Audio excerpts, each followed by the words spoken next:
Hey there everyone, this is Samuel Johnson and welcome back to the Alien Force Retrospectives, and today we're going to be looking at episode 23 of Ben 10 Alien Force, Birds of a Feather. And in this episode, for the first time in this show, we're introduced to an alien from the current roster of aliens. And what I mean by this is, we actually meet a representative of one of the species that Ben can turn into in this series. Pretty much, it begins with Ben, Gwen, and Kevin investigating a tip that Kevin got, but Ben suspects that the tip is too good, that something's up. As such, while they're suspicious, they decide to go through with it anyway because someone went to a lot of effort to get them there. And pretty much they go to this forest and they find a truck that's been overturned and on its side. And when they go to investigate, it turns out, yeah, it's a trap. The truck is full of DNA aliens who immediately attack them. Ben goes spider monkey, and they're pretty much all Ben, Gwen, and Kevin are all fighting them off in different places and different places and so forth. But pretty much they're all getting overwhelmed. That is until someone comes to help them, and that someone is a spider monkey or an arachnid chimp who comes in and just fights off all the DNA aliens with little effort and forcing the ones that are left to retreat. And so Ben and Gwen at first think it's Ben, but then when they see Ben and this spider monkey kind of side by side, they're wondering, who the heck are you? So the arachnid chimp goes to Ben, helps him up, and says, and Ben says, why'd you help us? And I just did what any other arachnid chimp would do if they seeing another one of our kind in danger. But Ben, of course, reveals who he is and that he's Ben. But of course, the guy knows him, and Ben says, well. And of course, and he says, maybe you could help us, but the guy says no, he's on his own mission, even asking if there's a cryogenics lab nearby. But of course, Ben's a little confused. But as such, the spider monkey goes off and does whatever goes off to do his thing. But Ben's mind is still on him as we cut to later. It turns out that during the fight, Kevin grabbed something off of a DNA alien, and it's apparently this ear cleaner. It squirts some kind of low-level acid into your ears to get all the gunk out, but unfortunately, this one has stronger acid. As it burns when they activate it, it drips acid onto the floor and burns a hole in Ben's floor. However, Ben still's thinking about the spider monkey, and so we cut to later, and it's pretty much, this spider monkey is broken into a cryogenics lab, and for some reason, I don't know why, but this apparently law enforcement or security or whatever in the Ben 10 universe use lasers instead of actual bullets or actual guns. Why? I don't know. It's a kid's show, I suppose. You don't want them picking up on bad habits, but still, lasers, whatever. However, he's not doing so well. He gets outgunned before Ben comes in and saves him. But of course, Ben is angry at this guy. Why is he stealing stuff from Cryogenics Lab? He's just a thief. This causes him to lash out, but he ultimately apologizes and it reveals why he's on Earth. He reveals his name is Simian and that apparently he's the next in line for... Hold on a sec. Sorry about that. My dog just came in, had to close the door. Anyway, so he reveals his name is Simian and that he's actually the prince of his home planet, which he calls Arachna. He explains that he tells the story of an ancient war that happened on his planet, and that during the war, one of the Arachnid chimps, whose name I don't remember, apparently managed to win the war by when he saw a crystal gleaming in a cave. Upon investigating, he discovered it was that it was reflecting the light off enemy campfires, and that the cave led right to the back. So he led his people in a sneak attack through there and winning the war, and ever since he's been declared a hero. And the crystal has been seen as this national icon. As such, it's been passed down from father to son, and pretty much Simian is the prince, and his father has just died, so he's supposed to be up, but apparently the crystal has vanished, and apparently the people have thought that this was an omen that Simian wasn't meant to be king, so they just replace him. So Simian's on Earth. He wants to find the crystal to prove that he actually is worthy. Ben decides he wants to help him because he sees a bit of himself in there, and so Simian accepts his help, and he says that he wouldn't do it without Gwen and Kevin, so they're shanghaied in. And they ask, well, where's the fortress? Where are they keeping this crystal? It's on the moon. So they manage to take Simian's ship, and pretty much they're thinking of this game plan, but Gwen and Kevin are of course still suspicious of Simian. They don't know him. They don't know him. They just met him, and on top of that, they have no idea if what he's telling the truth or not.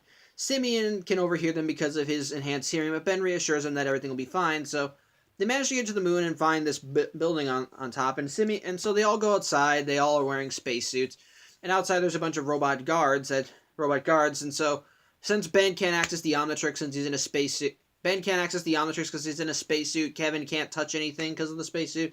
So Gwen is the only one that can handle the robots outside. So she distracts them while Simian, Ben, and Kevin go into the fortress. And upon going inside, they ditch the spacesuits, but of course they encounter more robots. So Kevin stays behind to deal with that. And in the meantime, Ben and Simian continue on, but then get caught in a trap as they wind up in a 2-8 hall. As they wind up in a hall world that starts sealing them in before trying to crush them. So Ben can't go alien because he's holding up the wall. Simian can't reach the Omnitrix because he's too far, so it looks like they're stuck. But Ben managed to have an idea. He shakes his pockets and out pops all of his stuff, including what we learned in the episode, a D-alien resin remover. That was my phone. Sorry. Simian manages to get it via a web and burns a hole through them in the floor. And they manage to escape, and Simian even asks, well, where'd you get that? Ben even saying it's a long story. I'm only mentioning this now because it's a plot point, because he actually does call it a D-alien resin remover. So, as they're going along, they wind up accidentally tripping a security system, which in turn leads to the owner of this place, who you learn is named Lou, who just kind of appears to be a technician and so forth, just doing his job. And when he sees Ben and Simian, he tells them they have to get out of here via comms, but of course they don't listen to him. So he grabs a wrench and goes to deal with them in person over this bridge. But when Simian meets him, he wants to straight out murder him. As Ben was big chill the time he tells him to freeze him, but Ben says, no, I'm not going to do that.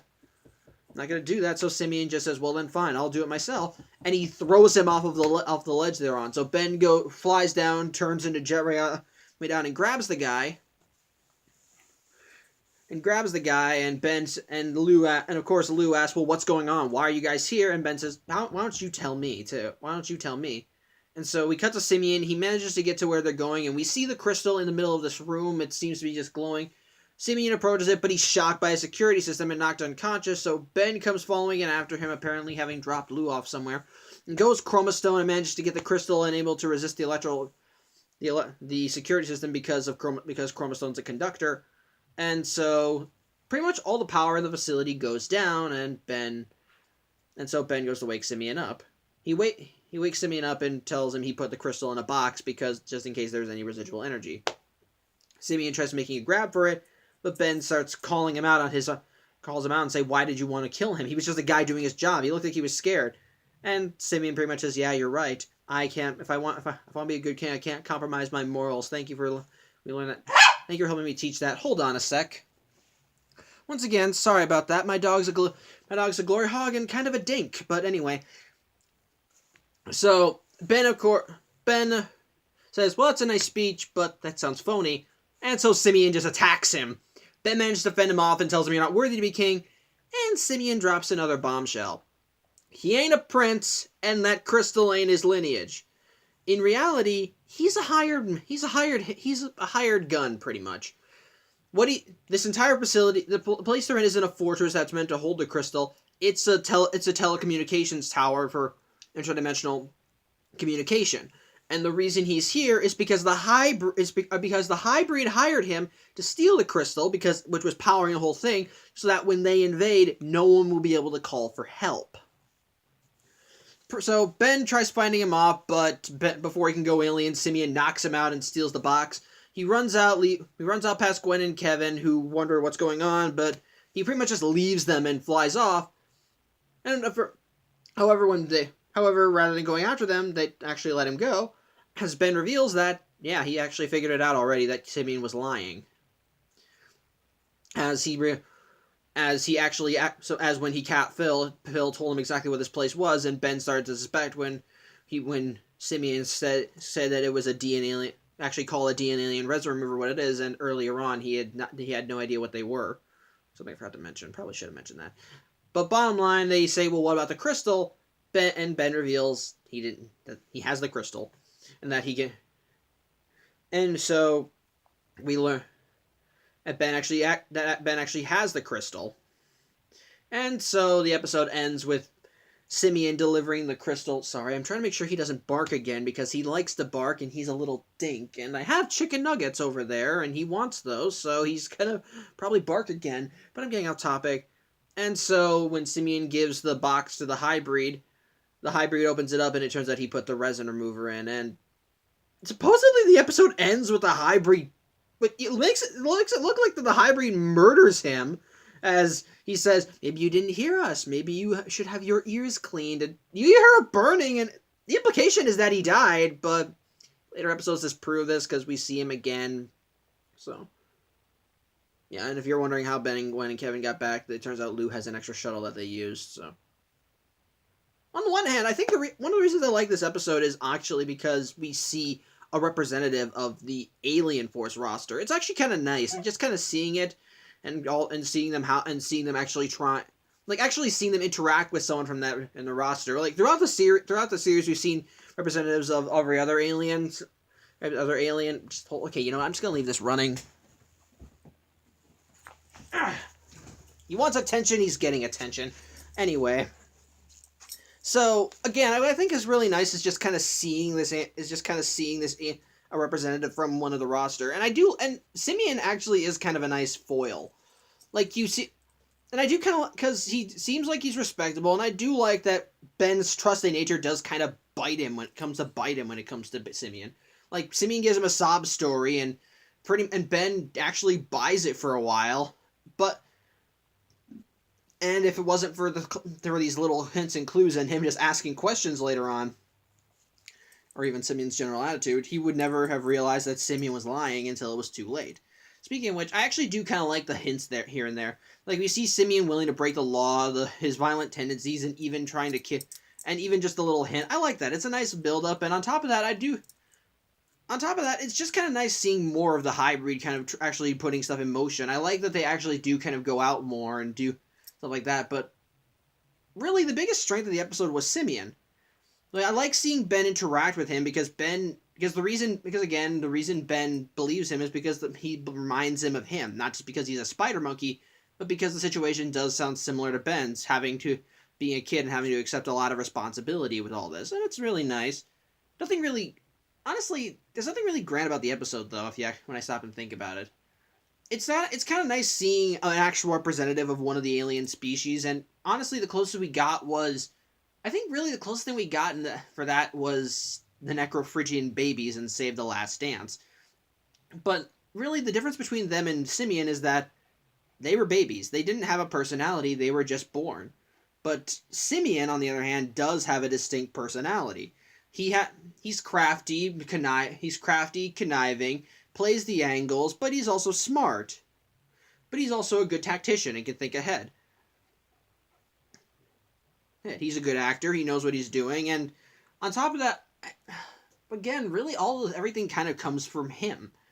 On top of that, I do kind of like seeing that Ben's trusting nature is kind of getting the best. It does actually kind of come back to bite him. Like in the series, Ben has become more open, more trusting, and really, there have been times when that has not worked. Like back in All That Glitters when he tried trusting Michael Morningstar only for him to turn out to be a supervillain, and the same thing here with Simian for very similar cases. Okay, you can leave now. It is just rather interesting, and really, that's really the whole crux of the episode. Him interacting with Simian, actually seeing them work off each other, work together, and just kind of ultimately the reveal of what's going on with Simian. So, yeah, I really don't know what else to talk about. Simian was really the biggest strength of the episode, so. Yeah, it's pretty much just a filler episode, but again, as filler episodes go, it's nice. It's nice kind of see. It's cool seeing actually a member of one of the species represented in the Alien Force roster. I like seeing the interactions. I like seeing how everything unfolds. It's just a cute episode. really, it's just a nice episode. Fun interactions, nice characterizations. So yeah, there's not really much to talk about. 2 weeks in a row, that's nothing to talk about. And considering what the episode we have next week, and that I don't remember much about it, we might end up going 3 for 3 this time. We might end up going 3 for 3 here. So yeah, that's all I really have to say. Thank you for watching, and tune in next week when we look at episode 24, Ben 10 Alien Force, before we get... So, yeah. See you then. Bye.